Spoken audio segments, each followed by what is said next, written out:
Hey, this is Will Terry. My new marketing book, What They Don't Teach in Art School, is now live on Kickstarter. It's going to be ending in about a week. It's an illustrator's guide to making money in the real world, and I'm so excited to make this announcement. You can just go to willterry.com to check it out or look for it on Kickstarter, What They Don't Teach in Art School. Yeah, I can't wait to find out 15 minutes after we start recording what this topic is. I saw the text. Keeping my cards close to my chest. Here's the thing. The cool thing about it is if you don't like the topic, you're already locked in. I mean, you're already doing it, you know? Yeah, that's right. the bad thing is if it's a bad topic, we have to re-record it like we did that one time. It is, but this one isn't. So Okay. you won't. In fact, you guys will be thanking me after this one. Thank you, Will Terry.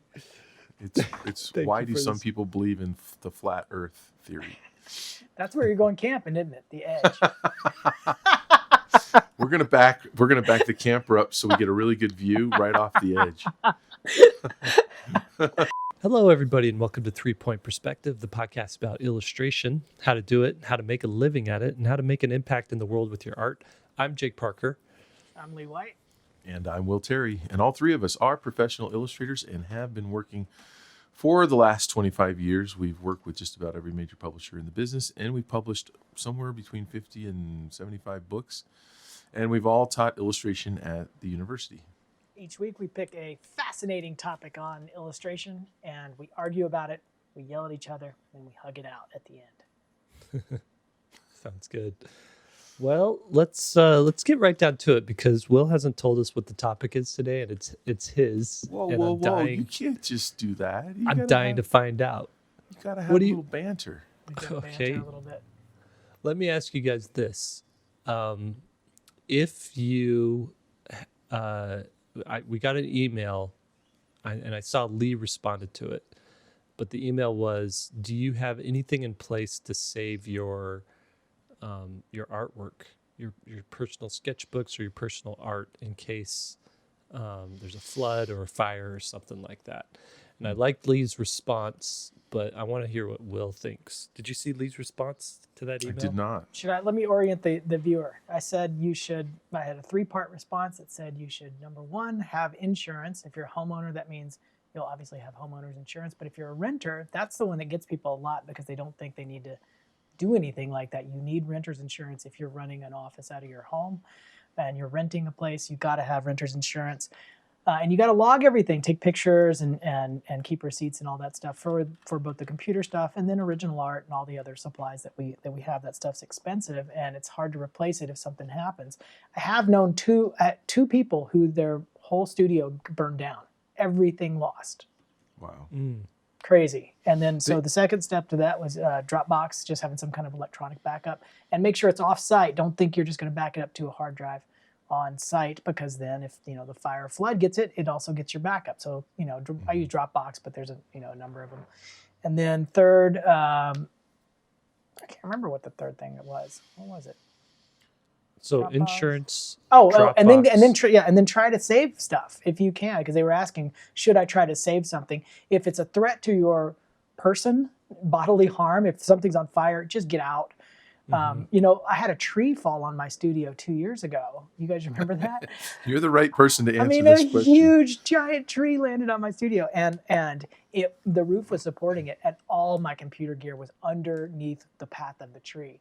And so I made the decision. My wife was freaking out. I was like, I'm going to run in and get it. So I ran in there, unplugged it, and just, did it as fast as I possibly could, but probably not a great call. Wow. Yeah. So let me tell you this. Something that happened recently was 2 or 3 years ago. 3 years ago, I did the first my first Inktober Travelers piece where I did 31 different characters all on this giant piece of paper. It was actually 2 sheets of paper together, and the length of it's probably 4 feet wide, 5 feet wide. It's huge. And I scanned that in. The original never got lost. I still have the original, but I scanned it in, and then I spent a week coloring it and adding color and adjusting things and stitching all the scans together. And I put all this in a folder. I called it Inktober 2017. And I got the files printed, sent everything off to the printer, got the prints back, and tucked that into bed. That project was done, right? And I save everything on Dropbox. I use Dropbox for my all my current project files. When a project's done, I usually stick it into a hard drive, like a external hard drive, and then but anything that I'm currently working on. But to be honest, I haven't been up to date, so I'm like a year, 2 years behind sticking old projects into the hard drive, right? So I go to make Drawings 5, my Drawings 5 book, and I want to include the artwork that I did for this print in the book. And so I go to the 2017 Inktober folder to pull that file out so I can reformat it for the book, and the folder is gone, completely vanished. Search the hard drive, nowhere to be found. And I'm like, oh, no problem. It was on Dropbox. Dropbox has a feature where it will retrieve deleted folders. So somehow someone accidentally deleted this folder. Could have been me, could have been assistant, could have been the dog. I don't know. So I go into Dropbox and I do a search in there in recently deleted, and it's not in there either. And I find out that it was probably deleted outside of the window that Dropbox saves the files. So they'll hang on to stuff for a month, for 30 days. And then if you don't retrieve it after 30 days, then then it's lost. Then it's gone forever. So here I am sitting here like, well, I could scan the artwork again and I could recolor it, and then I'd have this finished piece. Or I could scan one of the prints that I had made, but then it wouldn't be as nice quality. It wouldn't be as crisp as the original digital file. And then I remembered, I bet my printer keeps an archive of all their jobs. So I called them and I said, this job that I sent you 3 years ago, do you still have the files archived somewhere on hand? And they're like, oh, hold on, let's track it down. And it took them about a week, and they got back to me and they said, yep, here it is. Here's all the PDFs that you sent us of these print files. Wow. And I was able to get them back. But I tell that story just so you know that if you're using Dropbox, any sort of like cloud backup, they usually only hang on to things that get deleted for like a month. So you kind of have to stay on top of that and pay attention to what's missing and what isn't. I don't know how best to do that. If there's some app or program that can notify you when something's been deleted, get an email or something. I'm not sure. That's a scary story to rely on your printer to be like, do you possibly? I've lost some files in the past, but that was before I started using, at first I was using Mozy Online Backup, and now they got bought out by Carbonite. Mm-hmm. So I have a subscription to Carbonite, but I also have a subscription to Sync. And it's like Dropbox. And I save everything to Sync on my own. And that's where my working files are. Like I keep them there. I keep them on my hard drive, keep them on Sync, and have Carbonite. I'm like, nah, because I'm all digital. I'm not taking any chances. Right. And you know, the neat thing about the online cloud storage is the redundancy that they have built into the system. So they are protecting even against local disasters, because they have servers in multiple cities where they make duplicate files. So anytime they back up a piece of your artwork, their servers send it out to other cities to back it up as well. Right. I also have Carbonite too, and I went and checked Carbonite, and it wasn't on the Carbonite either. So why is that? Again, if you delete a file, it just thinks you usually don't want it. like that's right. Like if you're basically the reason you get this stuff is if your computer like falls off your desk and something happens and you can't retrieve anything, you can just go. You know exactly what's going on. You can go there and retrieve it. But if something gets deleted without you knowing about it 2 months ago, you just don't know. Yeah. I have that happen where I don't actually lose it, but I have accidentally flattened a very important file, like a cover, and you don't know it, and then 2 months go by, and all of a sudden the only one that Dropbox has is the flattened one. Yeah, I've done that. that's bad. Or I saved a lower res version over the high res. Correct. Oh, that's that is a nightmare. I've had a few pieces that just make me want to cry over the years. Right. Why'd you bring this up? Yeah, let's get to our topic. What's You happening? wanted Downer. banter. Will, I gave you banter. You gave me bad banter. Let me just mention this before we go into today's topic. You know what's funny too, before I get into that, the person listening to this topic right now, listen to this podcast, knows more than Lee and I do, because they read the title and they read the description of today's episode. So right now they're sitting with more information than we are. But if you do have a question for the podcast, from time to time we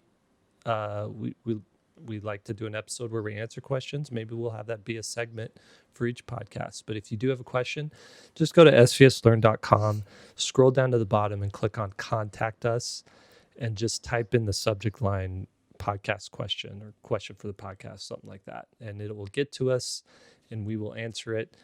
I will say though, if it's something urgent, this is the probably the least urgent way to get an answer for a question, because we record these podcasts sometimes months ahead of schedule, so you'll be waiting for that answer.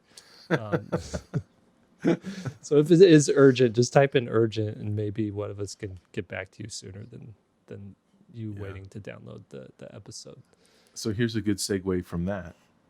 Is today's podcast topic comes from Griffin, and so it's a question that we were asked on SVSLearn.com, sent to the info at SVSLearn.com, and we have Mia who answers all those emails or looks at all those emails and forwards them to the right place. And I often think when we answer one on the podcast, is the person who asked it still listening to our podcast by the time we Right. answer and get it out? Answer is yes. They all stay forever. I really hope so, because, today's topic is definitely coming from Griffin. I hope you're listening. And the working title so far, we might change this, but it's what do I do after I've learned to illustrate? And I'm going to read a really quick little letter, and it says, it's really just one big question I have. What do art students do after they graduate? I don't feel I'll have the skills to be a pro after graduation, and I think that is the case for many artists. Should we just find a job to pay the bills and keep working on our art until we're ready for more art-related jobs? What would be some sort of low-tier illustration jobs if there is such a thing? That's it. Thanks, Griffin. And I know that we've talked about similar things to this before, but this is a question that every single art student wonders about from the very beginning. I mean, they wonder about it before they go to school. They wonder about it while they're in school. They wonder about it as they're approaching their final year. Their parents wonder about it. Their parents are wondering about it.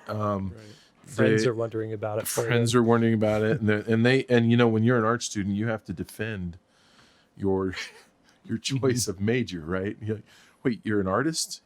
What are you going to do? I'm sure there's an answer, and I'll get back to you on that. And then they email us and ask the question. I don't know.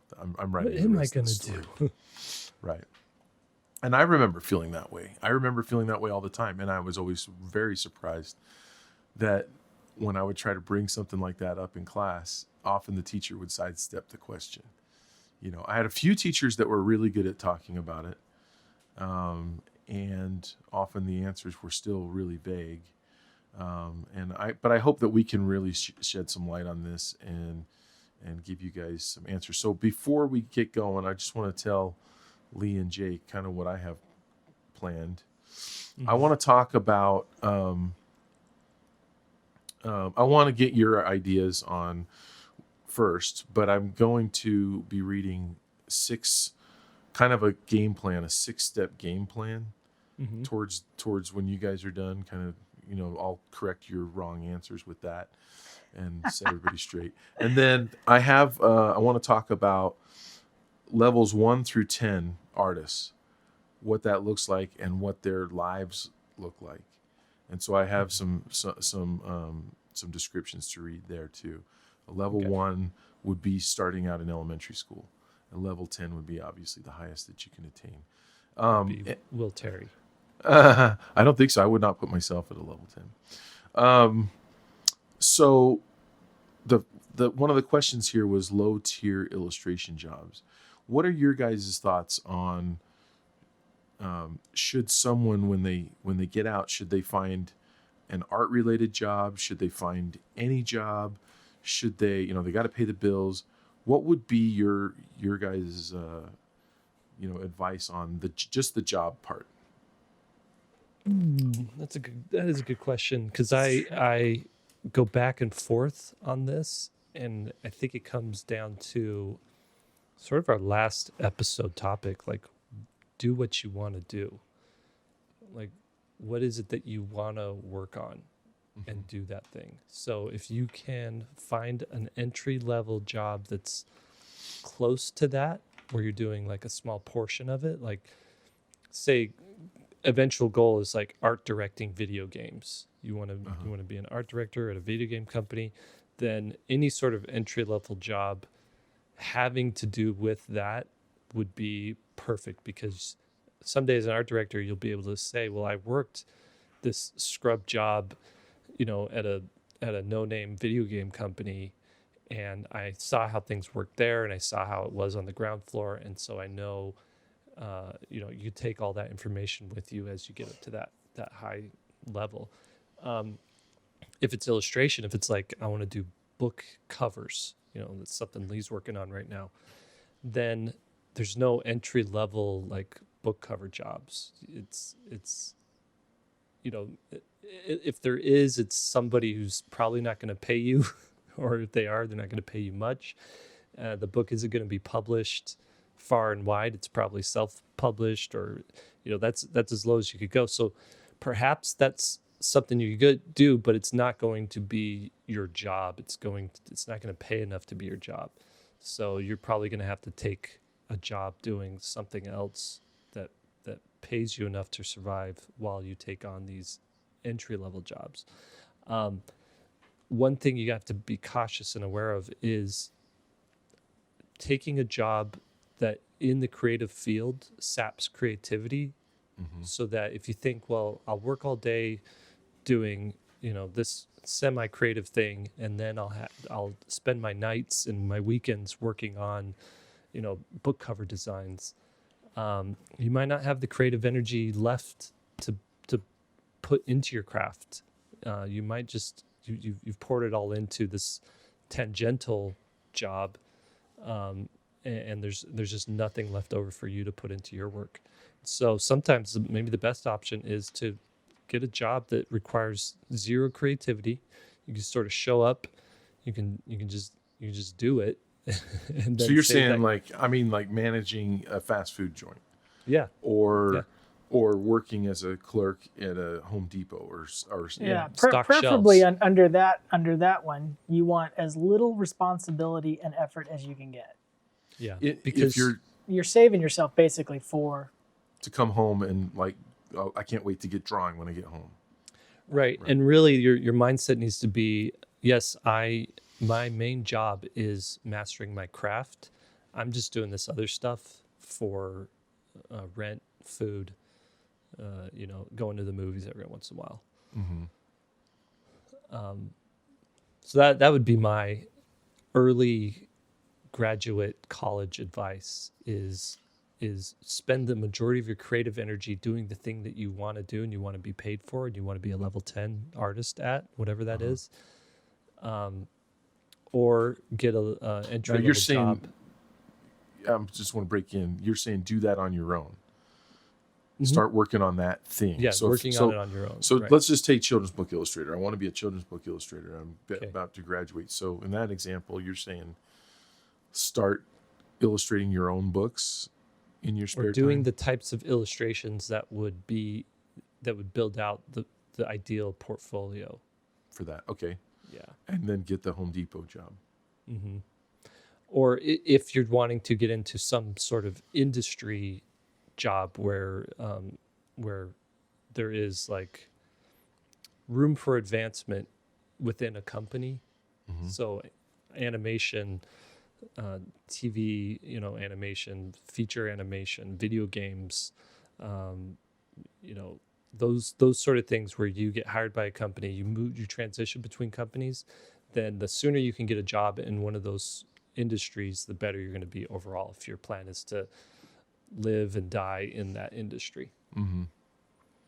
How about you, Lee? Same. It's interesting because when I was in school, I would think just any art job is going to be a good one, and that was the criteria. But it's so exhausting, and it can. I think not only from exhaustion point of view, and you don't get new portfolio pieces in the area you want, but just in terms of your thinking and how it can derail you to do art jobs that are totally separate from what you really want to do. So I think it's important to keep them separate, especially the more fine art you are, the less you want to go for that low-end commercial job, because those are horrible and they really beat you up quite a bit and control the imagery, and over time your images will change and maybe a way that you don't like. So the fear, what I'm hearing from you guys is the fear of getting an art-related job. Is that what we're calling it? Sure. Kind of like a job that's ancillary to what you really want to be doing, but it is technically art an adjacent. job. Art adjacent job. So some of those might be just to give some meat to this discussion for those listening.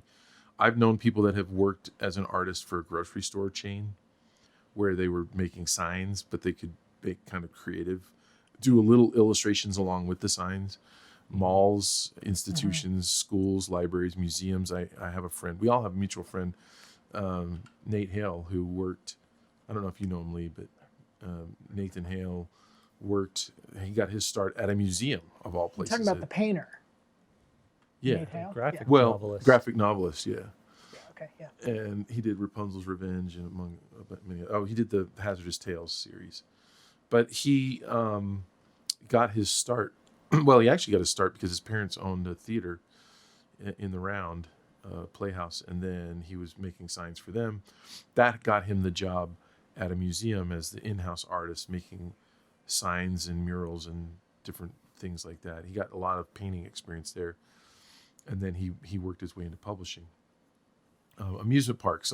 A lot of bigger companies have an art department. They need art for a brochure. They need art for some of the collateral material that they make. Most of that work is done by graphic designers, but often they'll hire artists that were trained in illustration.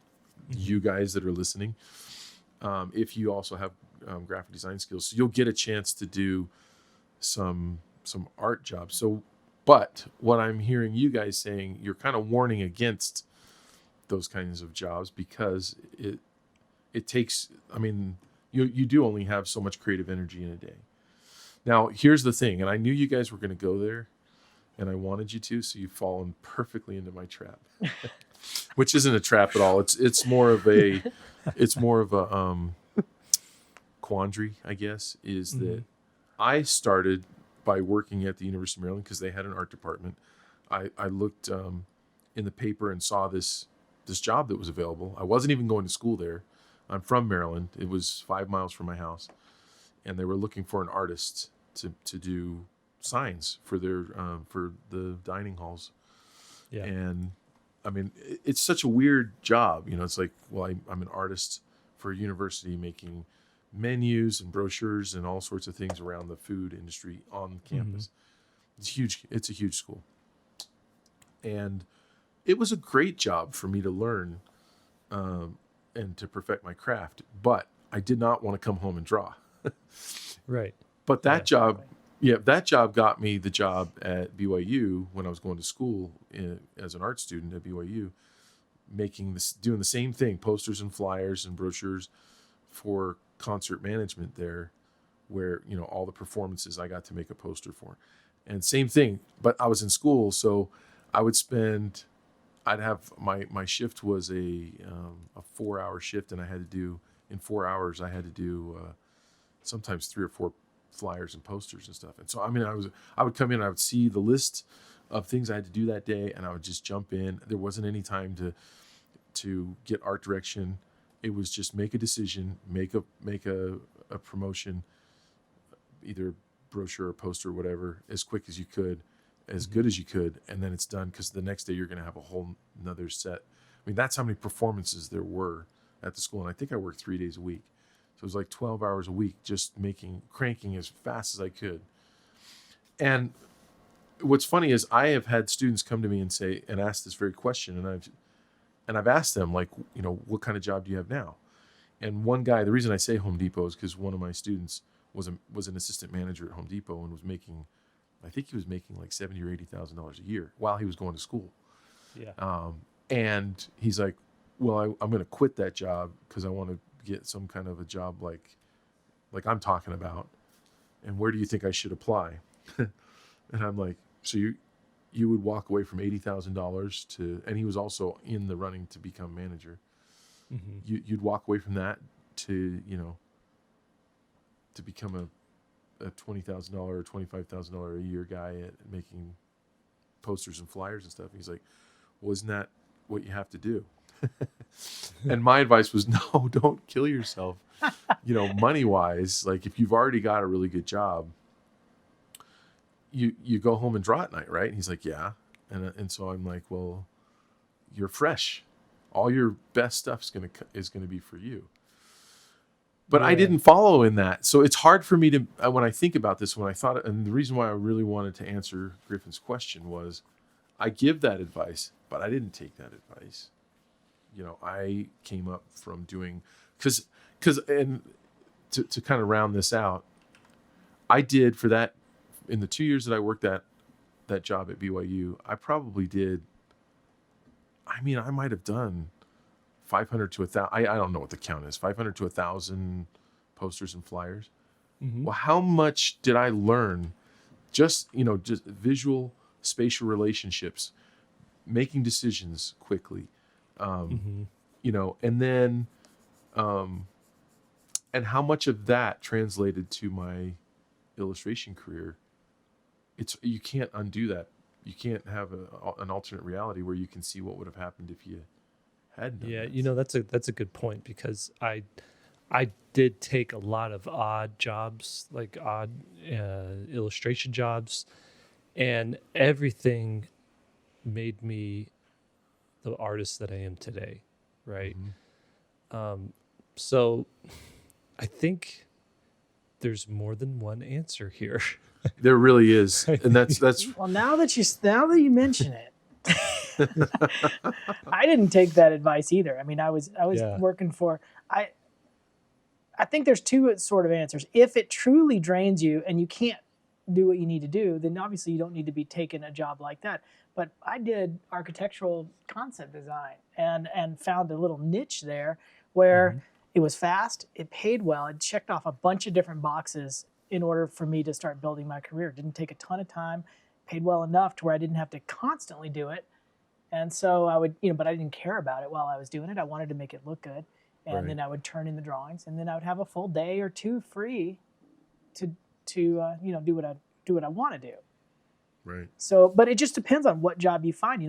There's a company in Portland that hires, their video game company, and they hire all the really good graduates out of the Art Institute when that was still a school. And they're so demanding and pay so little that once people got hired there, it was very, very hard for them to break out of there. Matter of fact, like most of them stayed there. And these are really talented people that probably could have worked, at higher end, I think, video game companies or animation companies or whatever. But they're just exhausted. They're working them to the bone, and they're not paying enough to really get out. And so they get in this sort of cycle, I guess, and that's what you got to watch out for. Yeah. There really isn't a path. And so if you're looking for, like, okay, do this step 1, do this step 2. If you interviewed 100 children's book illustrators and said, what was your path to finally getting your first illustrated children's book assignment, you'd find 100 different routes. No two are the same. And you'd find people that worked art-related jobs or art-adjacent jobs, and you'd find people that didn't. Brett Hellquist was one that didn't. His path was quicker, Right. to success. Mine took longer. I did a lot of jobs that I hated. I remember being really excited to get paid for the first illustration assignments that I ever did, and once that wears off, then you're stuck with the norm of, I get paid to make art, but I'm making crappy art, and this sucks. Right. Yeah. I think if you're in school, you're just coming out of school, if you're looking for a path to follow, that's the entirely wrong mindset. You're not looking for paths. What you want is a map. You want a map of the terrain.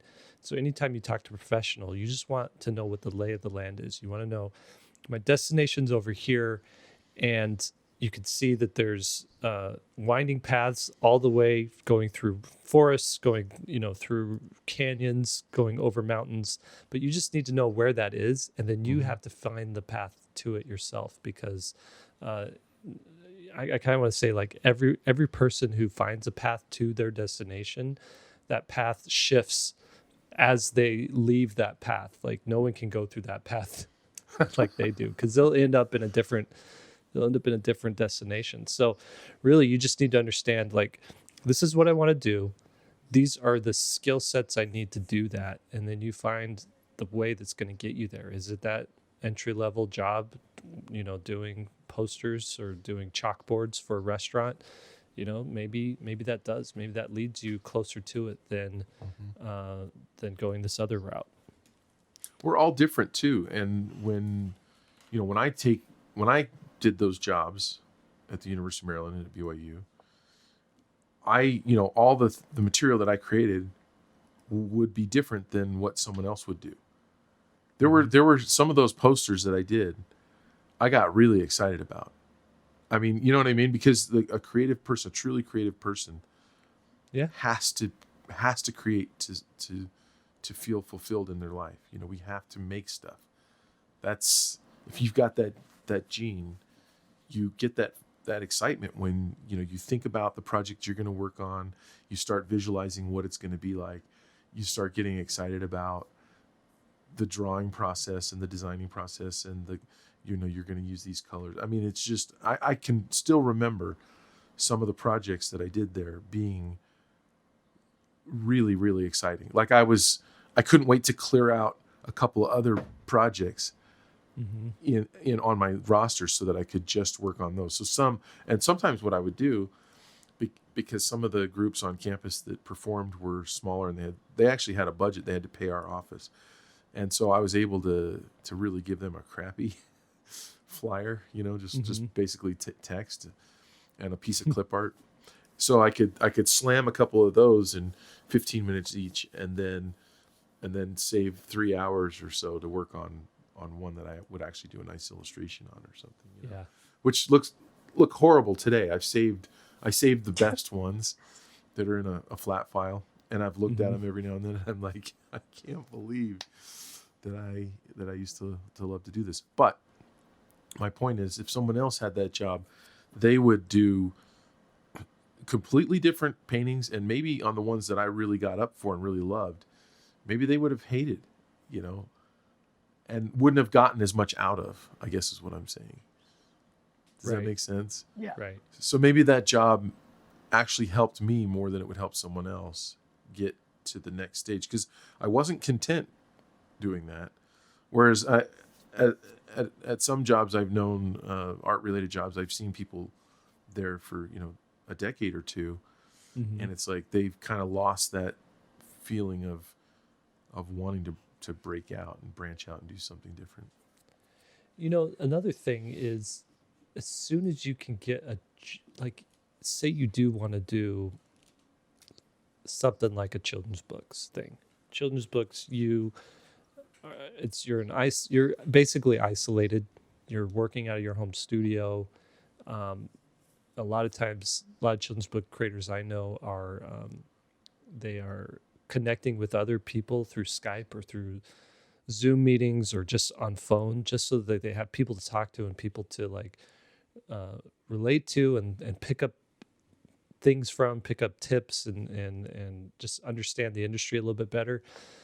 But perhaps leading up to that point, because it is very isolated, maybe you do take a job where you are working in some sort of studio environment, because then you're getting access to professional artists who are all doing, not all of them, but a lot of them are doing side projects as well. And so you're learning not only from what you're doing, the immediate thing that you're making, whether it's a video game or an animation or something like that. Even if you have a job as a PA or, some sort of assistant, you're still learning from what these people are doing. And you're surrounding yourself with these creative types. And so you're pulling all sorts of creative energy from them that then you're applying to your personal work, and you're learning the thing that you're immediately creating, but you're also learning about the things they're making on the side, because they're bringing in their projects that they're working on and they're sharing those, here's this painting, oil painting I'm working on, or here's this plein air studies. Is our advice to take a job and to not take a job? Yep. Yep. It really is. Close the country and open the country. I wish I would have kept a journal on all the things I learned in all my art jobs, both in-house and freelance. Like, here's where I learned this from. Here's where I learned this from. It would be so valuable to go back and look at all those things and realize, like, I needed these little mundane tasks and assignments in order to learn some of the lessons. I also wanted to just talk briefly about freelance, because I want to make sure, we've talked about in-house beginner jobs, and you touched on it, Jake, a little bit, that there are some like self-publisher projects. I do know someone who feeds their family primarily off of self-publisher children's books and has built a career off of, is very connected with individuals who find him, and that's something that he's done and creates a pretty good living doing that, and I know he owns a second house, so he's done well, and I'm not mentioning his name because I don't know if he'd want me to, but it's okay, but there are self-publisher projects are looked down upon by most artists, because you're dealing with a usually the author who's trying to wear the hat of the graphic designer and the publisher, and it often does not work very well. And we don't want to we've talked about that before. I don't want to go off in the weeds, but what I want to say is there are lots of little freelance projects. There's crowd-funded projects that people need illustrators for, that some aren't going to pay very well.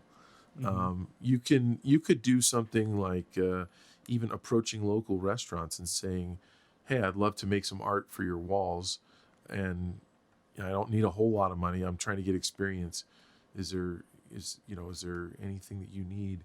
And it would take a lot of beating the pavement to drum up work like that. But I think that there's a certain amount of mileage that you have to get. I had I figured before I actually really started doing well-paid freelance jobs, I had about 1,000 pieces of art, or maybe more, that I had to get out of my system that were just horrible.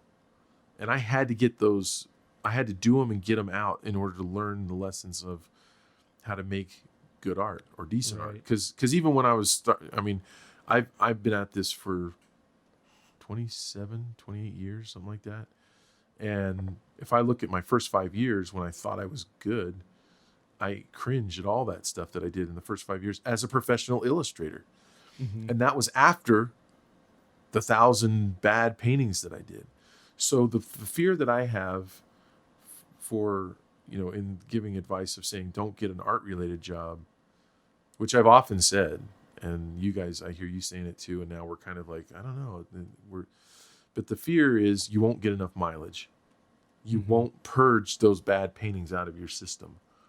And some of us have more than others. I think some of us learn faster than others. Yeah, I think that's a valid argument, against what our initial thoughts are. So The other thing is, it depends on your personality too. For working a regular job, the only job, I got to be honest, I was fired from a lot of jobs. I mean, I would say most of them. As a matter of fact, all of them, except for one, which was pizza delivery. Which if everything goes south and the society collapse, I'm going back to pizza delivery. I loved it. I absolutely loved it. I would deliver these pizzas and drive past this. I was an avid skateboarder, as I still am, and I'd pass these neighborhood ramps, and I'd stop and I'd skate for a little while, and I'd come back to work all sweaty, and they'd be like, "Why are you completely sweaty?" But you're just driving around delivering pizza, listening to music. But I was a disaster in the other jobs. I was a restaurant host. I worked at a couple of fast food sort of jobs, a couple of clothing jobs. Fired from all of them for various reasons, because I was terrible in that. You were position. stealing pepperonis off the pizzas, weren't you? Oh man, I didn't have to steal them. They let us. I used to make these little like hand-sized pizzas and stuff, and I was like, oh my god, I'm gonna get fat if I keep working here. I guess I just keep making these little deals. But I was a disaster, and I would if I had a Home Depot type job, I would be just as exhausted from the Home Depot job. And very unfulfilled, just because I'm just have the personality that I am not good unless I'm interested in what I'm doing. I'm terrible, and that's why I was a bad high school student as well, but a great college student. Yeah. And Same so I guess here. Really. Yeah. Yeah, it just depends on your personality. If I'm not into it, man, it's like pulling teeth. I just don't have the discipline to do something that I really don't want to do. Yeah. Let me go through these levels, because I think this is helpful. I'm hoping this is helpful. I wrote this for this podcast, and it gave me a chance to really think about my journey and the journey of other artists that I've known over the years. I'm going to start with level 1. A level 1 artist is in elementary school. A level 2 I would put in junior high. I mean, junior high school kids make better art in general. If you think about the art kids in the art class in junior high, they're just going to make better art than most elementary school students. Yeah. Same with high school. High school art students in general are going to make better art than the junior high students. And it just keeps going up from there, right? Mm-hmm. So level 4, I would say, this is where you're really beginning on your art career, would be level 4. And I would say it's an intermediate college student. Often college art students find small freelance projects here and there. So it's someone who is definitely thinking about making art as a career, and who's definitely working hard. Because not all, I mean, if you look at all art students, every year I would have a class when I taught at the university, and I would have, and I could, it was funny how the breakdown was almost the same. I knew that I would have 3 to 5 really serious students out of a class of 15 or 20. 3 to 5 that I was like, you guys actually want to do this. And then in the bottom end, 3 to 5 that I'm like, why are you even here? You don't even belong here. Right. And then the middle people that still don't really know what's going on or what they really want to do, but they're kind of putting in some effort. And so I would say the level 4 is that top of that intermediate art student, and then level 5. So I'm just going to read these because I've written little paragraphs here. Level 5 artists impress their friends and family, but aren't ready for most freelance work yet. If they bump into the right person or get really lucky, they will get an assignment here or there that is above their ability and will most likely disappoint the client willing to take the risk with them. They can make a significant amount of money in a year through hard work, working for self-publishers and odd assignments, and willing to accept small amounts of money for their time. Their work lacks design, drawing, or rendering skills, or any combination of these. So there's still, you're still on your way up. But a level 5 artist is going to impress a lot of people, so level 6, I would say artists will struggle to find good freelance work, but from time to time will get lucky. Most of the work they find will pay poorly, and they will struggle to consistently pay their bills with their artwork alone. On level 6, often level 6 artists rely on a spouse to make up the difference. Level 6 artists have to get used to a month here or a few months there of no work coming in, and moving up should be the focus of a level 6 artist. Level 7 artists are going to have to work harder to find freelance work. They'll often have to take on work that pays moderately, but they can often find enough work to pay the bills.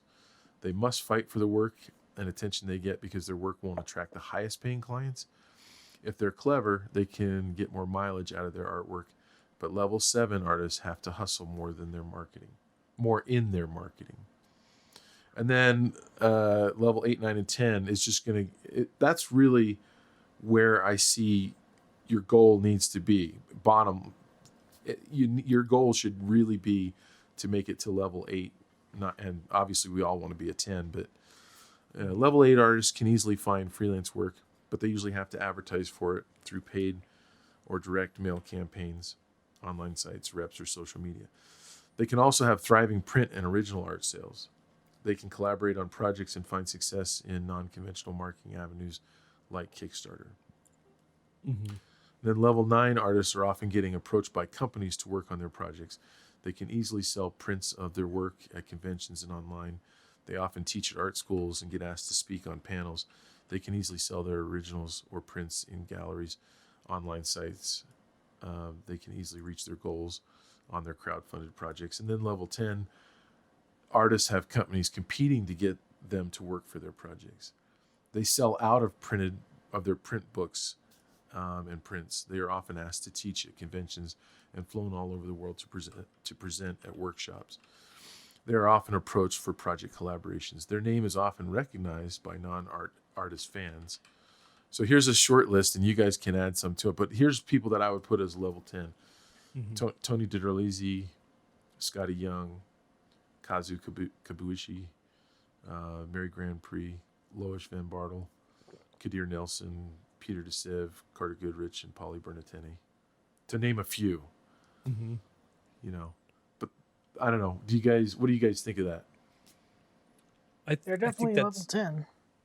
What's that? What do you say? Are you saying those artists, or what do we think of the whole system? Yeah, those artists. Do you guys agree with those artists being level 10? Yeah. Yeah, I would say there's a level 11. Oh, give me it. Whoa. Is that when you're dead and you're famous? No, and I don't know if I can only think of one artist living that's a level 11, and the rest are dead. And level 11 is you start defining popular culture. So like a Norman Rockwell is a level 11. Who are we? Are we talking about like a James Jean kind of a guy, or? I would put him at a 10. Okay. A level 11 would be like Banksy. Oh, yeah. Yeah. Huh. Where the artwork that he or them are making is so well known that it's he probably has elves, right? Probably. I think that's what it is it's not an individual, but it's an idea. It's like Batman. Anyone can take on the mask. Right.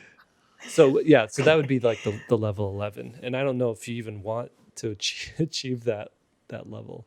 But back when our media was so much less compartmentalized as it is now, and there was just so many fewer avenues of media to watch, to read, to listen to, then you could have a Charles Schultz or a Norman Rockwell create artwork that was universally known from a grandmother down to a child. And just because the medium was the magazine back then, we didn't have television, so television was just in its infancy, towards the end of his career, I believe. But so I think it's important to realize and to remember, for those of you who might, if you kind of see yourself as a level 3, 4, 5, 6, wherever you are,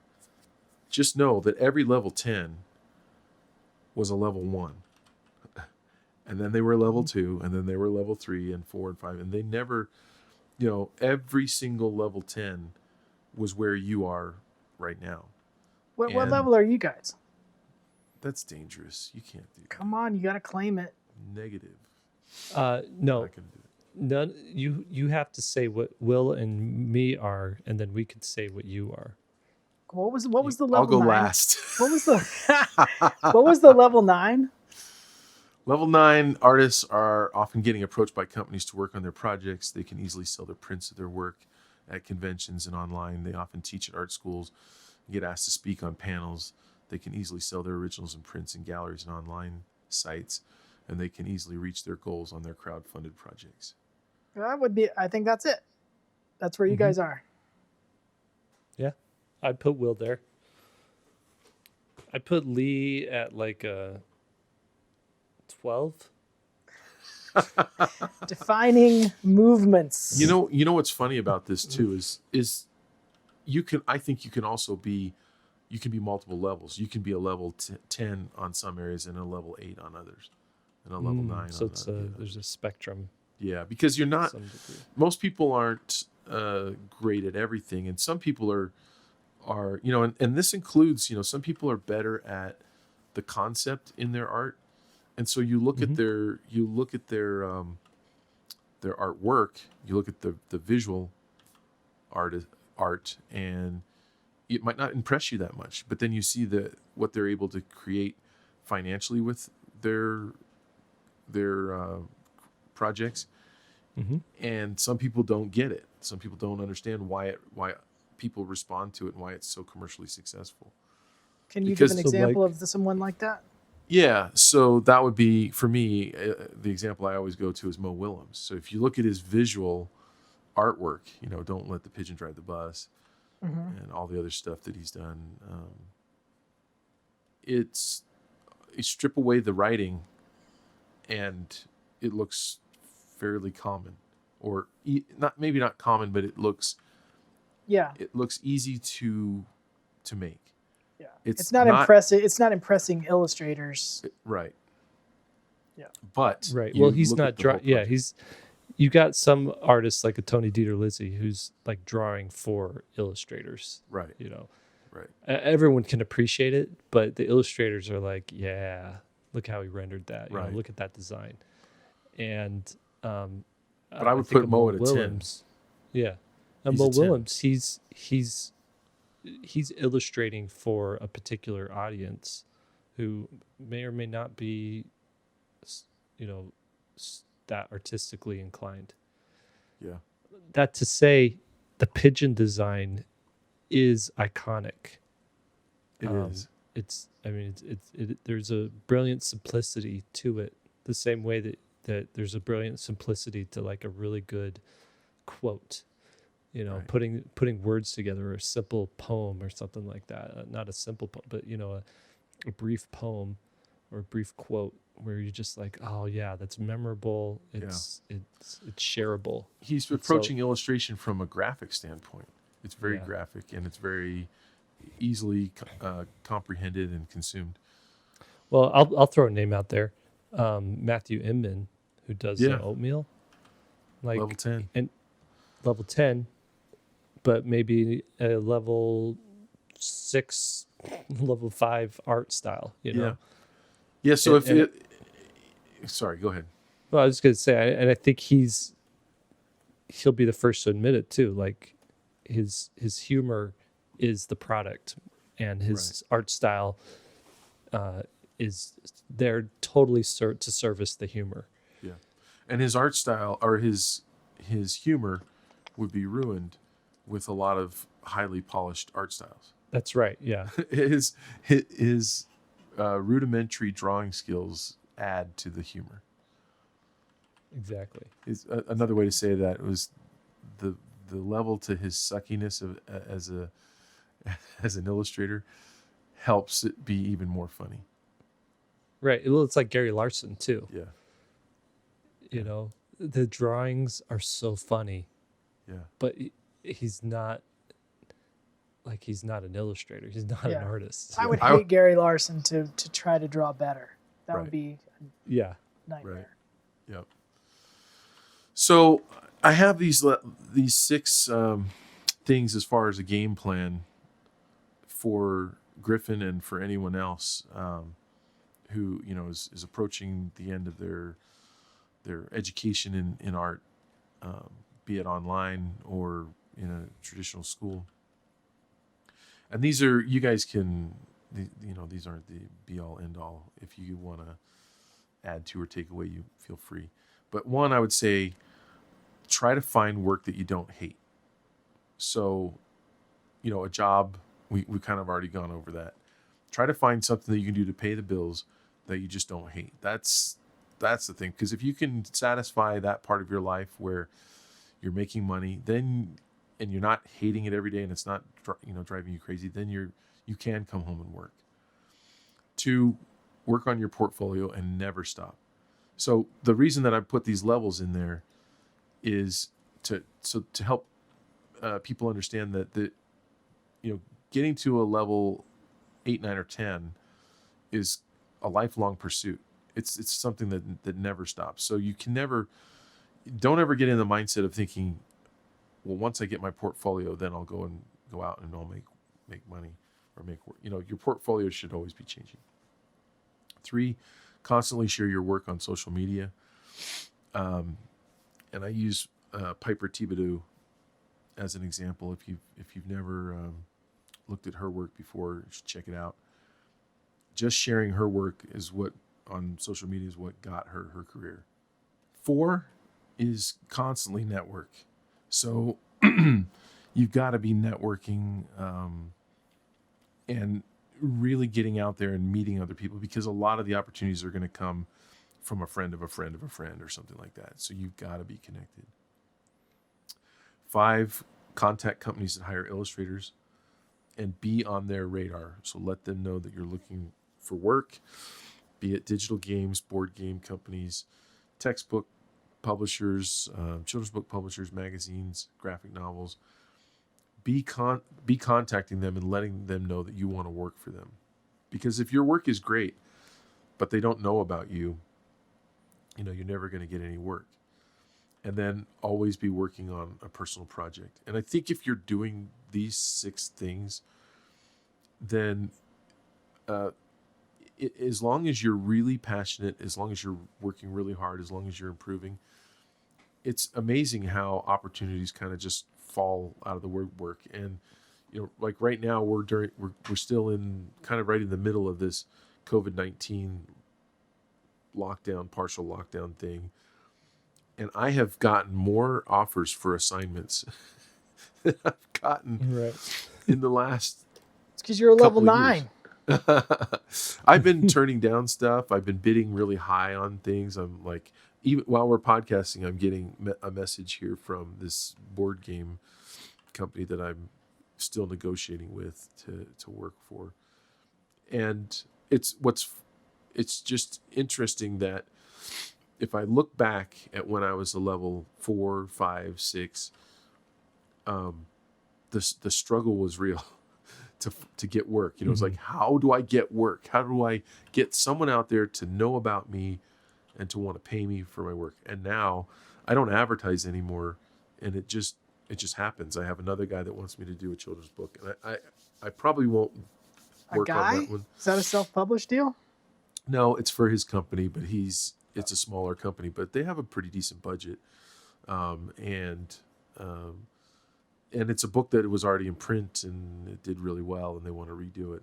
But the point I'm trying to make is, the higher you get on those levels, and it really comes down to your portfolio. It really comes down to working on your craft, being the best artist you can be, creating the best artwork you can create. After a while, the word of mouth just, every project leads to another project. And like Lee, you're constantly getting pestered to do tons of children's books and some of them you don't even want to do, and you turn down a lot of work. And Jake turns down work every now and then, right? Do you ever turn down work, Jake? Yeah, I do. I'm teasing. Every once in a while. I know you turn down a lot. And that's a great place to be, but it wasn't always like that. And maybe my last little piece of advice would be to be patient and to be gentle with yourself and understand that becoming a professional artist is a lifelong career, and you've spent 3, 4, 5 years in art school, and you're just beginning your journey. Whereas an accountant that goes to school, they get out and they get their accounting job, and they can move up in their job, but basically a lot of careers, you get rewarded with the job that you're looking for right out of school. Not all, but some. If you go to med school, most med school students that do well just come out and they boom, there's a doctor job waiting for you. Is that what it's called? A doctor job? A doctor job. A doctor job. But for artists, there isn't that. And I think that's what we're getting asked a lot is, hey, where's my job when I get out of art school? And this is an hour-long way of telling you that there isn't just an easy path like that, but there are definitely things you can do, and the rewards are great if you stick with it, and if you work really hard, and if you move up. Eventually, life can be pretty easy, Well, the old slogan I always come back to is easy choices, hard life, hard choices, easy life. Yeah. So if you you're always gotta run making that past easy, me again. I got to hear that one more time to process. easy choices, hard life, hard choices, easy life. So if you're always choosing the easiest path, your life's going to be harder. And if you're always choosing a harder path, meaning a path that's going to make you grow, and it's going to make you be better in the long run, then ultimately you'll have an easier life. It's funny. When I was a scoutmaster, I used to watch my kids, and one of the things you try to do as a scoutmaster when you take them camping is you try to teach them how to, basically the principle you just said, Jake. You try to teach them to make hard choices so that they can have an easier life, just in the setting of camping, right? Right. So they're sitting huddled by the fire. We're winter camping, and the fire, we've run out of wood, and the fire's starting to dwindle, and so they're starting to get colder. And this is after I've said, you guys should probably go out and get more wood, And as the adult leader, I have to be willing to be cold with them, because if I go out and get the wood, they don't learn anything. But trying to get them to make that hard choice to leave the warm fire, to go out where it's colder, to get the thing that's going to make them warmer is actually pretty hard to teach even 12, 13-year-olds, 14-year-olds, But it's a solid principle. Yeah. All right. Well, should we wrap it up? Let's wrap it. Let's put a bow on it. Thank you. Good. Thank you, Will Terry. Thank you so much for this topic. Before we started recording, I'm like, just tell us what it is. He's like, no, but you will thank me afterwards. Just a hint. Just a hint. Okay, everybody. Thanks for joining us. Yeah, thanks. Yeah, thanks to Griffin too. But thanks to you listening for joining us today. 3-Point Perspective is made possible by SVSLearn.com, where becoming a great illustrator starts. And your hosts today have been Will Terry, Lee White, and myself, Jake Parker. And you can find Will Terry on Instagram at Will Terry Art is his handle. Lee White is Lee White Illo on Instagram, and I am Jake Parker on Instagram. Podcast produced by Aaron Painter. You can find his work at painterdraws.com. Podcast edited by Alex Sugg, and that's Sugg with 2 G's. And you can find his work at alexsugg.com. And our podcast video is edited by Daniel2. That's Daniel2TU.co. Daniel2.co. And all of our social media and all the behind the scenes sharing of the podcast and everything is done by Lisa Fott. Special thanks to her for that. So if you like this episode, please share it around, pass it on to your friends and neighbors who are illustrators wondering what they're going to be doing after college or after school. I'm falling off the rails here. You got this. Whatever, just share it. And if you want to join in on this discussion, please log in over on svslearn.com where we have the forum there. You can become a member of the forum for free, absolutely free, and join that community.